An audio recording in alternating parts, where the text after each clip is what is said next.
புதுச்சேரி உருவையாறு பகுதியில் கள்ளக்காதல் விவகாரத்தில் பெண்ணை கொலை செய்து சாக்கு மூட்டையில் கட்டி குளத்தில் தூக்கி போட்ட வாலிபர் ஏற்கனவே இதேபோல ஒரு பெண்ணை கொலை செய்த வழக்கில் ஜாமீனில் வெளியே வந்து மீண்டும் வேறு ஒரு பெண்ணை கொலை செய்துள்ளது விசாரணையில் தெரிய வந்துள்ளது. புதுச்சேரி உருவையாறு மேம்பாலம் அருகே 45 வயது மதிக்கத்தக்க பெண் சாக்கு மூட்டையில் கட்டியபடி பிணமாக கிடப்பதாக அப்பகுதி மக்கள் வில்லியனூர் காவல்துறைக்கு தகவல் தெரிவித்தனர். இதன் அடிப்படையில் சம்பவ இடத்திற்கு சென்ற போலீசார் சாக்கு மூட்டையில் இருந்த பெண்ணின் உடலை மீட்டு பிரேத பரிசோதனைக்காக கதிர்காமம் அரசு மருத்துவமனைக்கு அனுப்பி வைத்து விசாரணை மேற்கொண்டனர். இதில் கடந்த 5 நாட்களுக்கு முன்பு மாயமான புதுச்சேரி வில்லியனூர் பழைய தட்டாஞ்சாவடி பகுதியை சார்ந்த தமிழ்ச்செல்வி என்பதும் தெரிய வந்துள்ளது. மேலும் முதற்கட்ட விசாரணையில் தமிழ்ச்செல்வி கணவரிடம் விவாகரத்து பெற்று தனது மகளுடன் தனியாக வாடகை வீட்டில் வசித்து வந்ததும் அப்போது கொம்பாகம் ஒதியம்பட்டு பகுதியில் பர்னிச்சர் கடை நடத்தி வரும் ஐயப்பன் என்பவருடன் தொடர்பு ஏற்பட்டு அவருடன் வீட்டை விட்டு சென்றதாகவும் தெரிய வந்தது. இதனையடுத்து ஐயப்பனை கைது செய்த போலீசார் அவரிடம் தீவிர விசாரணை மேற்கொண்டு வருகின்றனர். இந்நிலையில் சாக்கு மூட்டையில் கட்டி பெண் சடலமாக மீட்கப்பட்ட சம்பவம் அப்பகுதியில் பெரும் பரபரப்பை ஏற்படுத்தியுள்ளது. அவரிடம் போலீசார் நடத்திய விசாரணையில் கணவரை விட்டு தமிழ்ச்செல்வி பிரிந்து வாழ்ந்து வருவதை அறிந்த ஐயப்பன் அவருடன் நட்பாக பழகி பின்னர் கள்ளக்காதலாக மாறியுள்ளது. தமிழ்ச்செல்விக்கு கடந்த சில தினங்களுக்கு முன்பு ஐயப்பன் 1.5 லட்சம் பணம் கொடுத்துள்ளார். அதை கேட்கும் போது இருவருக்கும் அடிக்கடி தகராறு ஏற்பட்டுள்ளது.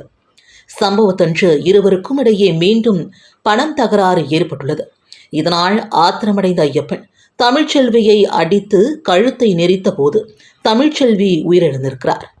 உடனடியாக சாக்கு மூட்டையில் கட்டி குளத்தில் வீசியதும் தெரிய வந்தது. தொடர்ந்து போலீசார் நடத்திய விசாரணையில் 2015ஆம் ஆண்டு வானூர் பகுதியில் ஒரு பெண்ணுடன் கள்ளக்காதல் ஏற்பட்டு அந்த பெண்ணை இதேபோல கொலை செய்து சாக்கு மூட்டையில் கட்டி தூக்கி போட்ட வழக்கில் சிறையிலிருந்து ஜாமீனில் வெளியே வந்து மீண்டும் ஒரு பெண்ணை கொலை செய்துள்ளார் என்பதும் தெரிய வந்துள்ளது. தாவேகா தலைவர் விஜயை கட்சி ஆரம்பிக்க சொன்னதே முதலமைச்சர் ரங்கசாமி தான். அப்படி இருக்கும் பட்சத்தில் புதுச்சேரியில் அவரது கூட்டத்திற்கு அனுமதி கொடுத்ததில் ஆச்சரியப்படுவதற்கு ஒன்றும் இல்லை என்று அதிமுக மாநில செயலாளர் அன்பழகன் தெரிவித்தார். இதுகுறித்து அதிமுக அலுவலகத்தில் செய்தியாளர்களை சந்தித்த அவர் டிட்வா புயல் காரணமாக பல தரப்பட்ட மக்களும் கடுமையாக பாதிக்கப்பட்டனர். பாதிக்கப்பட்ட மக்களுக்கு நிவாரணம் வழங்க வேண்டும் என்று அரசிற்கு கோரிக்கை வைக்கப்பட்டது. ஆனால் அரசு இதனை கண்டுகொள்ளவில்லை என்று குற்றம் சாட்டினார். போலி மருந்து விவகாரத்தில் சிறப்பு புலனாய்வு குழு விசாரணை செய்து நடவடிக்கை எடுத்து வருகிறது. காங்கிரஸ், என்ஆர் காங்கிரஸ், பாஜக ஆகிய கட்சிகள் மாறி மாறி குற்றம் சாட்டுவதை விட்டுவிட்டு பறிமுதல் செய்யப்பட்ட மருந்துகள் உண்மையானதா அல்லது போலியானதா என்று கண்டறிய வேண்டும்.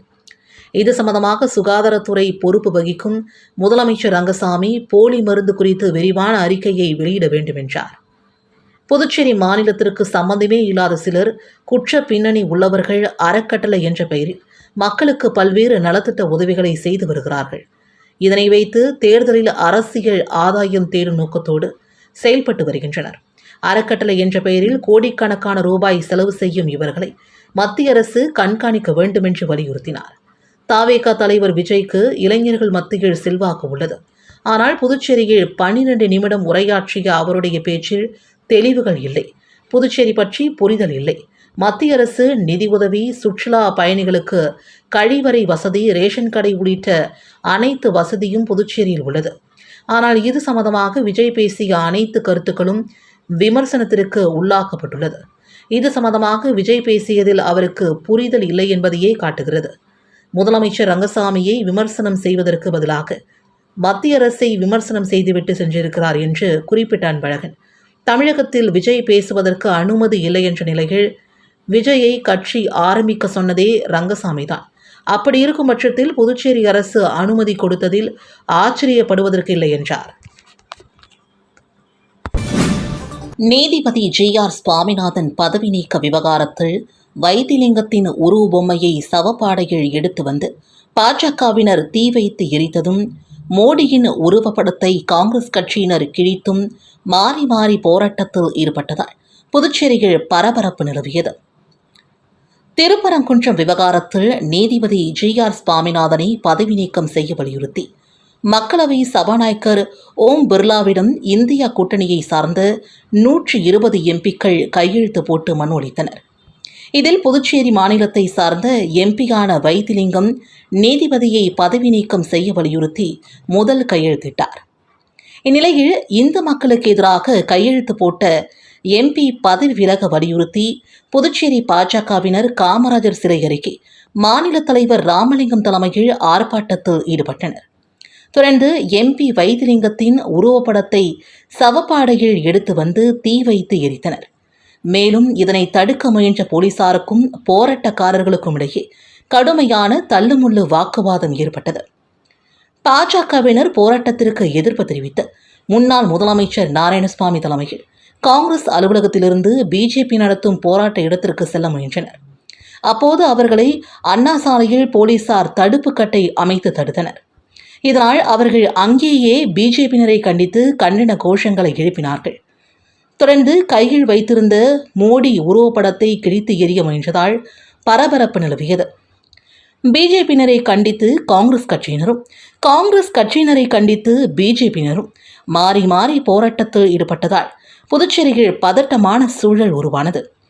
தொடர்ந்து போராட்டத்தில் ஈடுபட்ட பாஜகவினர் 100க்கும் மேற்பட்டவர்களை போலீசார் கைது செய்தனர். போக்குவரத்திற்கு இடையூறு செய்யும் வகையில் சாலைகளில் மாடுகள் திரிந்தால் அதன் உரிமையாளர்கள் மீது நடவடிக்கை எடுக்கப்படும் என்று ஆணையர் எச்சரிக்கை விடுத்துள்ளார். இது தொடர்பாக உழவர்கரை நகராட்சி ஆணையர் சுரேஷ்ராஜ் வெளியிட்டுள்ள செய்திக்குறிப்பில், உழவர்கரை நகராட்சி பகுதியில் மாடு வளர்ப்பவர்கள் மாடுகளை சாலையோரங்களில் கட்டி வைத்து வருகின்றனர். மேலும் போக்குவரத்திற்கு இடையூறு செய்யும் வகையில் மாடுகள் சாலையில் திரிந்து வருகின்றன. மாடுகளை சாலையில் விடாமல் வீட்டில் கட்டி வைத்து வளர்க்க வேண்டும் என்றும் நகராட்சி சார்பில் ஏற்கனவே அறிவிக்கப்பட்டது.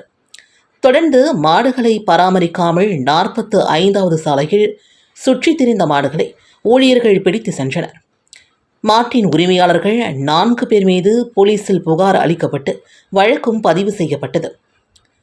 தொடர்ந்து சாலையில் மாடுகள் நின்றால் அதன் உரிமையாளர் மீது நடவடிக்கை எடுத்து அபராதம் விதிக்கப்படும். இந்த நடவடிக்கை தீவிரப்படுத்தப்படும் என்றும் எச்சரிக்கை விடுத்துள்ளார். பாரதி அறக்கட்டளையின் வெள்ளி விழாவில் பாரதி மக்கள் மன்றத்தை முதலமைச்சர் ரங்கசாமி தொடங்கி வைத்தார். புரட்சிகர தேசிய கவிஞர் மகாகவி சுப்பிரமணிய பாரதியின் 144வது பிறந்தநாளை கொண்டாடும் வகையிலும் தமது வெள்ளி விழாவை கொண்டாடும் வகையிலும் பாரதி அறக்கட்டளை இன்று புதுச்சேரி ஈஸ்வரன் கோவில் தெருவில் உள்ள பாரதி நினைவகத்தின் எதிரில் ஒரு சிறப்பான நிகழ்வை நடத்தியது. நிகழ்வில் முதலமைச்சர் ரங்கசாமி கலந்து கொண்டு பாரதி அறக்கட்டளையின் புதிய மக்கள் தொடர்பு முன்னெடுப்பான பாரதி மக்கள் மன்றத்தை முறைப்படி தொடங்கி வைத்து பாராட்டினார். இந்த நிகழ்வில் திரளான அறிஞர்கள், கவிஞர்கள் மற்றும் பாரதி ஆர்வலர்கள் கலந்து கொண்டனர். மகாகவி சுப்பிரமணிய பாரதியின் எள்ளுப்பேரன் நிரஞ்சன் பாரதி, பாரதி அறக்கட்டளையின் நிறுவன தலைவர் ராஜகோபால் சுவாமி, புதுச்சேரி பல்கலைக்கழகத்தின் முன்னாள் துணைவேந்தர் டாக்டர் தரணிகரசு, டாக்டர் S. செல்வநாதன் மற்றும் பல முக்கிய பிரமுகர்கள் கலந்து கொண்டனர். இந்த கொண்டாட்டங்களின் முக்கிய அம்சங்களில் ஒன்று மகாகவி சுப்பிரமணிய பாரதியின் 150வது பிறந்தநாள் விழாவிற்கான ஆயத்த குழுவை அமைப்பதாகும். வரும் ஆண்டுகளில் குழந்தைகள் மற்றும் இளைஞர்களிடையே பாரதியின் உணர்வை திறம்பட முன்னெடுத்து செல்வதற்கும் அவரது புரட்சிகரமான மரபு எதிர்கால சந்தனருக்கு உத்வேகம் அளிப்பதை உறுதி செய்வதற்கும் ஒரு விரிவான செயல் திட்டத்தை வகுப்பதற்கும் இந்த குழு தனது தொடக்க கலந்துரையாடலை நடத்தியது. போலி மருந்து விவகாரத்தில் உடனடியாக குற்றப்பத்திரிகையை தாக்கல் செய்ய வேண்டும் உள்ளிட்ட பல்வேறு கோரிக்கைகளை வலியுறுத்தி இந்திய கம்யூனிஸ்ட் கட்சியின் சார்பில் கண்டன ஆர்ப்பாட்டம் நடைபெற்றது. இந்திய கம்யூனிஸ்ட் கட்சி சார்பில் போலி மருந்து ஊழல் குறித்து கண்டன ஆர்ப்பாட்டம் கோரிமேட்டில் உள்ள மருந்து கட்டுப்பாட்டுத்துறை அலுவலகம் முன்பு நடைபெற்றது. மாநில செயலாளர் சலீம் தலைமையில் நடைபெற்ற இந்த ஆர்ப்பாட்டத்தில் 100க்கும் மேற்பட்ட இந்திய கம்யூனிஸ்ட் கட்சியினர் கலந்து கொண்டனர். ஆர்ப்பாட்டத்தில் போலி மருந்து விவகாரத்தில் உடனடியாக குற்றப்பத்திரிகையை தாக்கல் செய்ய வேண்டும், ஸ்மார்ட் சிட்டி திட்ட ஊழல், பொதுப்பணித்துறை ஊழல் என பல்வேறு துறைகளில் நடந்த ஊழல்கள் குறித்து கண்டன கோஷங்களை எழுப்பினர். ஏர்டெல் நிறுவனம் சார்பில் 5G தொழில்நுட்பம் குறித்து பொதுமக்களுக்கு விழிப்புணர்வு ஏற்படுத்தும் வகையில் நடைபெற்ற இருசக்கர வாகன விழிப்புணர்வு பேரணியை அமைச்சர் லட்சுமி நாராயணன் கொடியசைத்து தொடங்கி வைத்தார். ஏர்டெல் நிறுவனம் சார்பில் 5G தொழில்நுட்பம் மற்றும் அதன் பாதுகாப்பு அம்சங்கள் குறித்து பொதுமக்களிடையே விழிப்புணர்வு ஏற்படுத்தும் வகையில் இருசக்கர வாகன விழிப்புணர்வு பேரணி துவக்க விழா கடற்கரை சாலையில் இன்று நடைபெற்றது. ஏர்டெல் நிறுவனத்தின் நிர்வாகிகள் தலைமையில் நடைபெற்ற இந்த விழாவில் சிறப்பு விருந்தினராக அமைச்சர் லட்சுமி நாராயணன், SP ஸ்ருதி ஆகியோர் கலந்து கொண்டு கொடியசைத்து இருசக்கர வாகன விழிப்புணர்வு பேரணியை தொடங்கி வைத்தனர். இதில் மாணவர்கள், ஏர்டெல் ஊழியர்கள் என 100க்கும் மேற்பட்டோர் கலந்து கொண்டு 5G திட்டங்கள் மற்றும் பாதுகாப்பு அம்சங்கள் குறித்து பதாதைகள் ஏந்தி பங்கேற்றனர். புதுவை பாரதியார் கிராம வங்கியானது மத்திய அரசின் அரசாணைப்படி புதுச்சேரி கிராம வங்கி என்ற மாற்றம் செய்யப்பட்டுள்ளது. இவ்வாறாக வங்கி சார்பாக வாடிக்கையாளர்களுக்கும் தெரிவிக்கப்பட்டுள்ளது.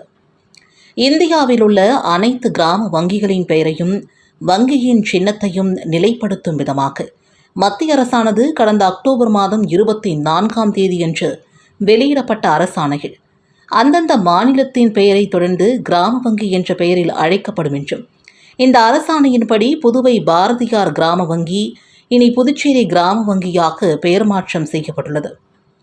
இது இந்தியா முழுவதும் உள்ள வாடிக்கையாளர்கள் ஊரக வங்கி கிளைகளை எளிதில் அடையாளம் காணவும், இந்திய அரசின் வங்கி என்ற நம்பகத்தன்மையை ஏற்படுத்தும் ஏதுவாக அமையும். மேலும் வங்கி பெயர் மாற்றம் எந்த வகையிலும் வாடிக்கையாளர்களையும் வங்கி கணக்கையோ பாதிக்காது என்று வங்கியின் சார்பாக விளக்கம் அளிக்கப்பட்டுள்ளது. காலி பணியிடங்களை நிரப்ப வேண்டும் உள்ளிட்ட பல்வேறு கோரிக்கைகளை வலியுறுத்தி புதுச்சேரி அரசு தொழில்நுட்ப உதவியாளர்கள், சுகாதார ஆய்வாளர்கள் மற்றும் உதவியாளர்கள் சங்கத்தின் சார்பில் கவன ஈர்ப்பு ஆர்ப்பாட்டம் நடைபெற்றது. புதுச்சேரி அரசு தொழில்நுட்ப உதவியாளர்கள், சுகாதார ஆய்வாளர்கள் மற்றும் உதவியாளர்கள் சங்கத்தின் சார்பில் கவன ஈர்ப்பு ஆர்ப்பாட்டம் நடைபெற்றது. மிஷன் வீதி சந்திப்பு அருகே நடைபெற்ற இந்த ஆர்ப்பாட்டத்திற்கு சங்கத்தின் தலைவர் திருமலை தலைமை தாங்கினார். 9 ஆண்டுகளுக்கும் மேலாக காலியாக உள்ள சுகாதார ஆய்வாளர் பதவிகளை தகுதி வாய்ந்த நபர்களை கொண்டு உடனடியாக நிரப்ப வேண்டும். தாழ்த்தப்பட்ட பிரிவினருக்கான சுகாதார ஆய்வாளர் பதவிகளையும் உச்சநீதிமன்றத்தின் தீர்ப்பின் அடிப்படையில் ஊனமுற்றோர் பிரிவினருக்கான சுகாதார ஆய்வாளர் பதவிகளையும் நிரப்ப வேண்டும். போட்டித் தேர்வு மூலமாக சுகாதார உதவியாளர் பதவிக்கு தேர்வு செய்யப்பட்டவர்களுக்கு இனியும் காலம் கடத்தாமல் பணி நியமன ஆணை வழங்கப்பட வேண்டும் என்பன உள்ளிட்ட பல்வேறு கோரிக்கைகளை வலியுறுத்தி இந்த போராட்டம் நடைபெற்றது. இதில் கோரிக்கைகளை வலியுறுத்தி முழக்கங்களும் எழுப்பப்பட்டன. பேட்டரி மூலமாக இயங்கும் விசை தெளிப்பானை மானிய விலையில் பெறுவதற்கு வருகின்ற 22ஆம் தேதிக்குள் விண்ணப்பிக்கலாம் என்று அறிவிப்பு வெளியாகியுள்ளது. இது தொடர்பாக வேளாண் இணை இயக்குநர் விடுத்துள்ள செய்திக்குறிப்பில், தோட்டக்கலை பயிர்கள் சாகுபடி செய்யும் விவசாயிகளை ஊக்குவிக்கும் பொருட்டு வேளாண் துறையின் தோட்டக்கலை பிரிவு சார்பில் மத்திய அரசின் தோட்டக்கலை இயக்கம் மூலமாக பல்வேறு திட்டங்கள் செயல்படுத்தி வருகிறது. அதன்படி புதுச்சேரி மாநிலத்தில் தோட்டக்கலை பயிர் சாகுபடி செய்யும் விவசாயிகள் பயன்பெறும் பொருட்டு பேட்டரி மூலமாக இயங்கும் விசை தெளிப்பான் மானிய விலையில் பெறுவதற்கான விண்ணப்பங்கள் வரவேற்கப்படுகின்றன. விண்ணப்பங்களை தாவரவியல் பூங்காவில் இயங்கும் கூடுதல் வேளாண் இயக்குனர், தோட்டக்கலை அலுவலகம் மூலமாகவோ அல்லது வேளாண் துறையின் இணையதளம் மூலமாகவோ பதிவிறக்கம் செய்து பூர்த்தி செய்த விண்ணப்பங்களை வருகின்ற 22ஆம் தேதிக்குள் மேற்கண்ட அலுவலகத்தில் சமர்ப்பித்திட வேண்டும் என்றும், ஏற்கனவே விண்ணப்பித்தவர்கள் மீண்டும் விண்ணப்பிக்க தேவையில்லை என்றும் குறிப்பிடப்பட்டுள்ளது. அரசிற்கும் மக்களுக்கும் பாலமாக செயல்படுவது என்ற நோக்கத்துடன் பெஸ்ட் புதுச்சேரி அறக்கட்டளை துவங்கப்பட்டுள்ளது. வணிகம், கல்வி, ஆன்மீக மற்றும் சுற்றுலா துறைகளில் சிறந்த மாநிலமாக புதுச்சேரியை மேம்படுத்துவது மற்றும் அனைத்து துறைகளிலும் வளர்ச்சியை துரிதப்படுத்துவது, அரசிற்கும் மக்களுக்கும் பாலமாக செயல்படுவது என்ற நோக்கத்துடன் பெஸ்ட் புதுச்சேரி அறக்கட்டளை துவங்கப்பட்டுள்ளது. ஹோட்டல் சர்க்குருவில் நடந்த அறிமுக விழாவில் தொலைத்தொடர்புத்துறை நிபுணர் முத்துக்குமார், சுப்பிரமணியன், சாம்ராஜ், சரவணன், காமராஜ், செல்வ கணபதி, விண்ணரசன், முருகன் ஆகியோர் அறிமுகப்படுத்தினர். இந்த அமைப்பிற்கு அமைச்சர் நமச்சிவாயம் ஆலோசகராக உள்ளார். அறக்கட்டளையின் முதல் பொதுவிழா வருகின்ற 20ஆம் தேதி மாலை பழைய துறைமுக வளாகத்தில் உள்ள திறந்தவெளி மேடைகள் நடைபெறுகிறது. 5000த்திற்கும் மேற்பட்ட கல்லூரி மாணவர்கள், பொதுமக்கள் பங்கேற்கின்றனர். சிறப்பு விருந்தினராக ஜோகோ நிறுவனத்தின் தலைமை விஞ்ஞானி ஸ்ரீதர் வேம்பு பங்கேற்று புதுச்சேரியின் தொழில் வளர்ச்சி மற்றும் இளைஞர்களுக்கான வேலைவாய்ப்பு குறித்து பேசுகிறார். அறக்கட்டளையின் முதல் பொதுவிழா வருகின்ற 20ஆம் தேதி மாலை பழைய துறைமுக வளாகத்தில் உள்ள திறந்தவெளி மேடையில் நடைபெறுகிறது. பொது பங்கேற்பை வலுப்படுத்தும் நோக்கில் அறக்கட்டளை மை புதுச்சேரி ஸ்டோரி என்னும் போட்டியை அறிவித்துள்ளது. புதுச்சேரியின் பண்பாடு மற்றும் முன்னேற்றத்தை பிரதிபலிக்கும் குறும்படங்கள், புகைப்படங்கள் அல்லது குறிப்புகளை பொதுமக்கள் சமர்ப்பிக்கலாம். இது மாற்றத்திற்கான இயக்கம் மட்டுமல்ல, புதுச்சேரியின் உள்ளார்ந்த சிறப்புகளை கொண்டாடும் இயக்கம் என்றும் ஏற்பாட்டாளர்கள் தெரிவித்தனர். பணியின் போது தெருவோர குழந்தைகளுக்கு பிஸ்கெட் கொடுத்த SP ரச்சனா சிங் குழந்தைகளை பள்ளிக்கு அனுப்புமாறு பெற்றோரை வலியுறுத்திய வீடியோ வைரலாகி வருகிறது. புதுச்சேரியில் போக்குவரத்து கண்காணிப்பாளராக இருப்பவர் ரச்சனா சிங் இன்று காலை மிஷன் வீதிகள் பணியில் இருந்தபோது சாலையோரம் குழந்தைகள் பலூன் விற்பதை கண்டார். இதனையடுத்து SP ரச்சனா சிங் குழந்தைகளுக்கு பிஸ்கெட் வழங்கி அவர்களுடன் கலந்துரையாடினார். மேலும் குழந்தைகளை வேலைக்கு அனுப்பாமல் பள்ளிக்கு அனுப்புமாறு பெற்றோரிடம் அறிவுறுத்தினார். தற்போது இது தொடர்பான வீடியோ இணையத்தில் வைரலாகி வருகிறது. புதுச்சேரியில் கால்நடை பராமரிப்பு மற்றும் நலத்துறையின் மூலமாக மானிய விலையில் வான்கோழிகள் வழங்கப்பட உள்ளது.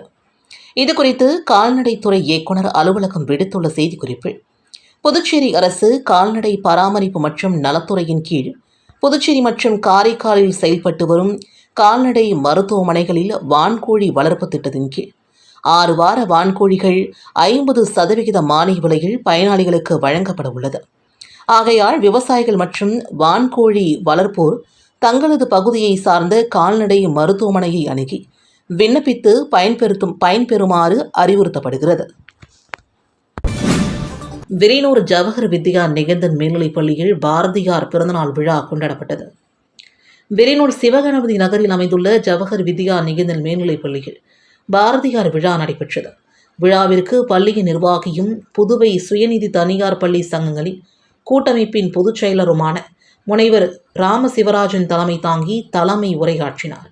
பள்ளியின் நிறுவனர் அஞ்சாலாட்சி சிவராஜன் முன்னிலை வகித்தார். சிறப்பு விருந்தினர்களாக புதுவை மொழியியல் பண்பாட்டுத்துறை பணி நிறைவு செய்த இயக்குனர் முனைவர் சுதர்சனம் பாரதியாரின் திருவுருவப்படத்தை திறந்து வைத்து சிறப்புரையாற்றினார்.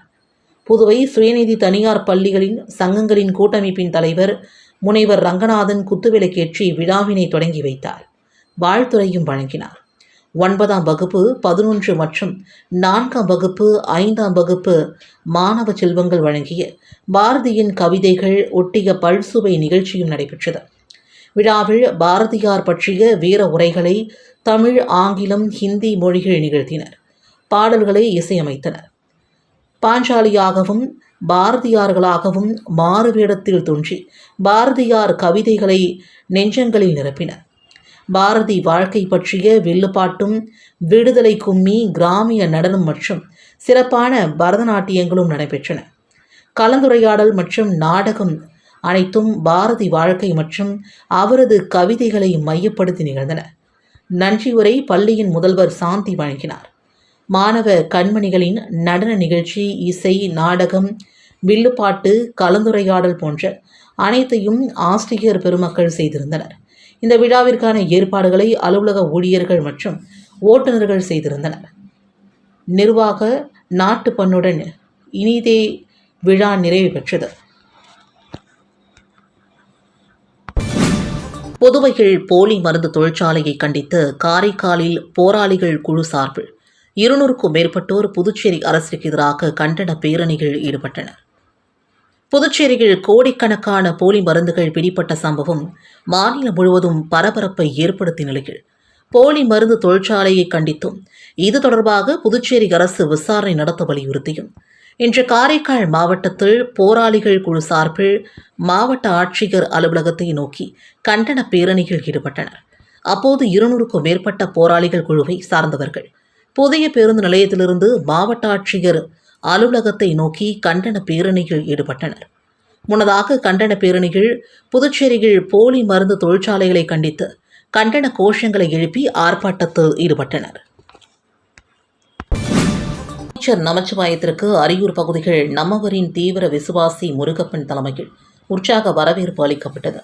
புதுச்சேரி மாநிலம் மங்கலம் சட்டமன்ற தொகுதிக்குட்பட்ட அரியூர் பகுதிகள் நலத்திட்ட உதவிகள் வழங்குதல் நிகழ்ச்சியில் கலந்து கொள்வதற்காக அமைச்சர் நமச்சிவாயம் வருகை தந்தார். இதனை வரவேற்கும் விதமாக அமைச்சர் நமச்சிவாயத்தின் தீவிர விசுவாசி முருகப்பன் தலைமையில் ஆதரவாளர்கள் திரளானோர் கலந்து கொண்டு பட்டாசு வெடித்து ஆளுயர மாலை மற்றும் பொன்னாடை அணிவித்து உற்சாக வரவேற்பு அளித்தனர்.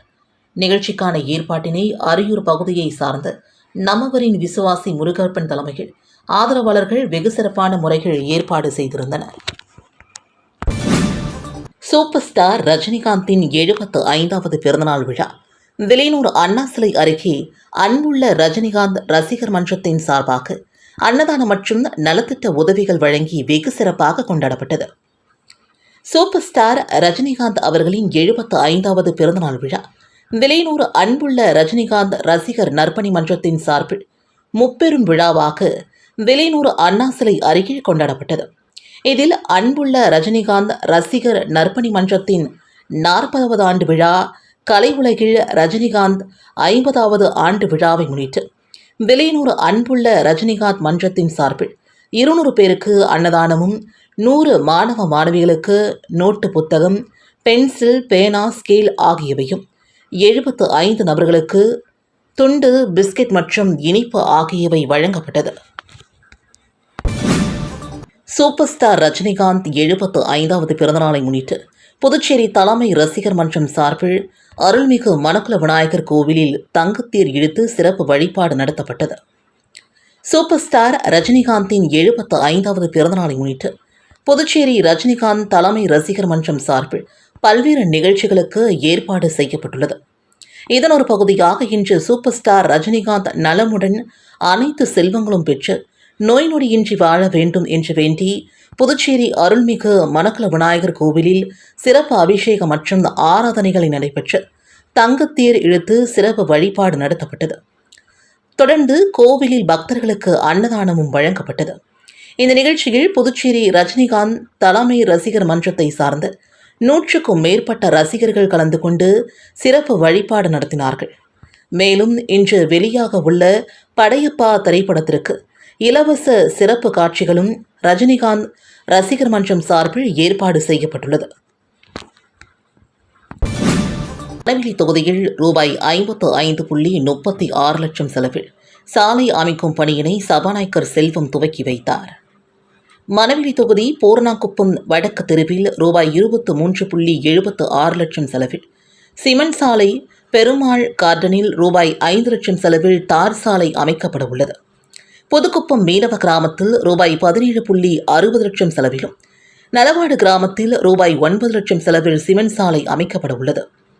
இப்பணிகளை சபாநாயகர் செல்வம் பூமி பூஜை செய்து துவக்கி வைத்தார். நிகழ்ச்சியில் அரியங்குப்பம் கொம்யூன் பஞ்சாயத்து ஆணையர் விநாயகமூர்த்தி, உதவி பொறியாளர் நாகராஜ், இளைநிலை பொறியாளர் சரஸ்வதி, மணவெளி பாஜக தொகுதியின் தலைவர் லட்சுமிகாந்தன் உள்ளிட்டோர் கலந்து கொண்டனர். காரைக்கால் ஸ்ரீ நித்தீஸ்வரர் சுவாமி ஆலயத்தில் கார்த்திகை மாத தேய்பிறை அஷ்டமியை முன்னிட்டு நடைபெற்ற சிறப்பு பூஜையில் திரளான பக்தர்கள் கலந்து கொண்டு சுவாமி தரிசனம் செய்தனர்.